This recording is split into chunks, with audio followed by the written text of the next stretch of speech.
I'm starting to get into grilling, albeit late in life, but better late than never, right? And one reason why is because my neighbor across the street is a tree trimmer. And I asked him one day if he ever has oak firewood that he would sell me. He says he's got tons of it. He drove me up to his yard where he keeps his equipment. Big heaps of firewood up there, split, ready to use. We loaded up his truck with some red oak, brought it back, put a pile of wood in my driveway. I decided it wasn't a good idea to just leave this pile of wood there without looking like it had a purpose, so I thought the best thing to do was to build a firewood rack. I looked on Amazon, found some brackets that I like. Here's a picture of what the firewood rack is supposed to look like. What I don't like about this is if you look at those black metal brackets, they're on the ground. What if it rains and water puddles in my driveway? Will that metal sit in water long enough that it might start to rust, even though it's painted, but moving it around, I could scrape the paint off. I decided there's a better way. So I ordered the brackets, they arrived. Now let's go build a firewood rack. So there's the challenge. That's the pile of firewood that I want to get organized. So for that, I'm going to build that firewood rack. These are my brackets right here, and here's the lumber that I cut. Ready to use with this.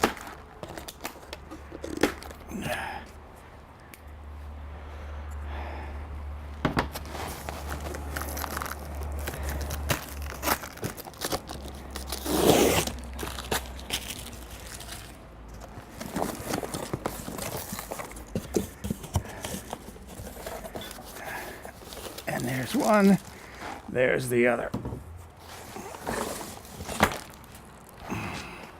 Now the way these work is 2x4s go in here, so they come up. Those form the two end pieces that keeps the pile of firewood from falling down. And then through here go other 2x4s, and the firewood sits on that. What I don't like about these, as I mentioned, is this is going to sit in water, which is fine right now. It's painted black. But what happens if I move this and the paint gets scraped off? Will the steel rust? So what I'm thinking is, what if I did it this way, right? So that these became the end pieces, and these pieces were the rails that the firewood is going to sit on. I can put the 2x4 through there and extend it down through the bottom by an inch or two, and that'll keep the metal up off the ground, out of the water, to prevent it from rusting. So that's how I'm going to do this different from the way you're supposed to.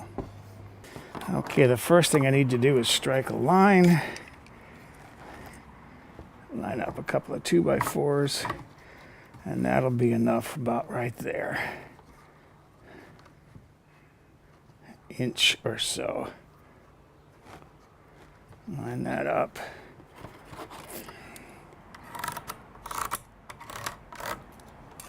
There's my line. And then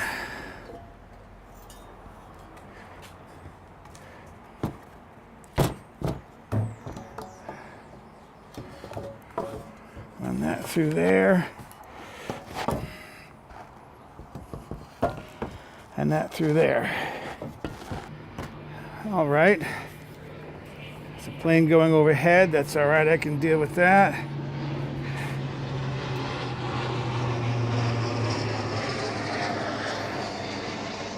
Wow, he's coming in at a weird angle.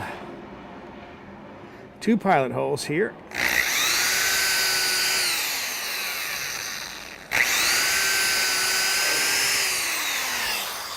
And by the way, I'm using pre-treated wood because this is treated with a copper compound that's supposed to discourage termites, because my wood, I can tell, probably has termites in it. All right, I need to put on my... I'm going to be switching back and forth, and so I should have 2 drills. I have a second drill, but this is a Phillips head screw driver. Forward again, and then put some screws in there. That's kind of small. That's better.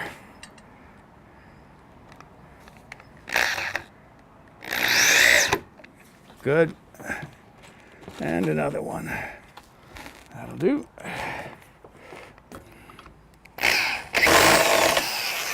Hello.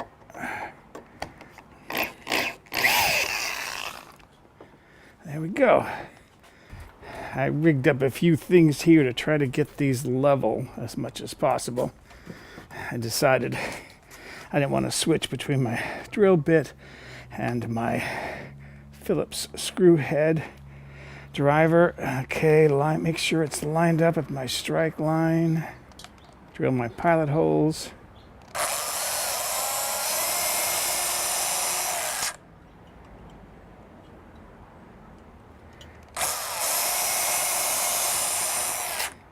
All right.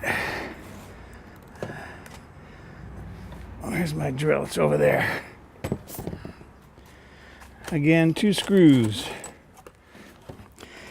Also worth mentioning is that the treatment to preserve the wood from termites, to protect the wood from termites, supposedly corrodes metal screws very quickly. But I'm not planning to keep this for 50 years. And another one.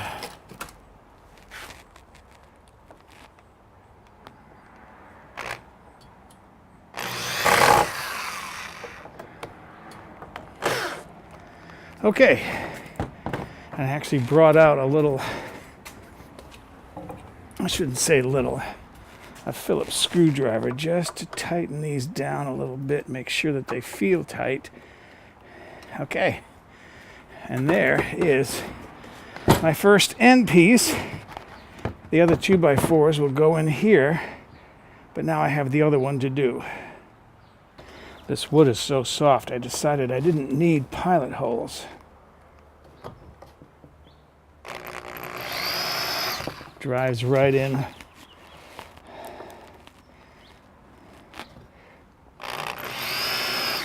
And then with a screwdriver, I'm just gonna make sure that's tight. I'm using a screwdriver rather than the drill because I can tell by the feel whether it's tight enough. And then do the other side. All right, for these end pieces, or these bottom pieces actually, the bottom, I'm calling them bottom rails. They're only going to go in so far because the steel at the end, and to make sure they're level, I'm going to put the other side in as well.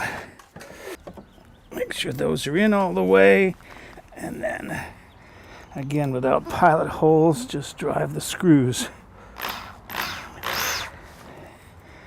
Those go in so nice.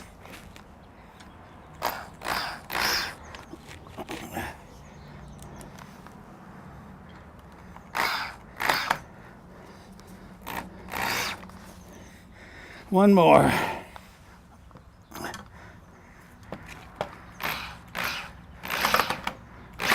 And I can tighten that with a screwdriver to make sure they're tight all the way, and then do the other side.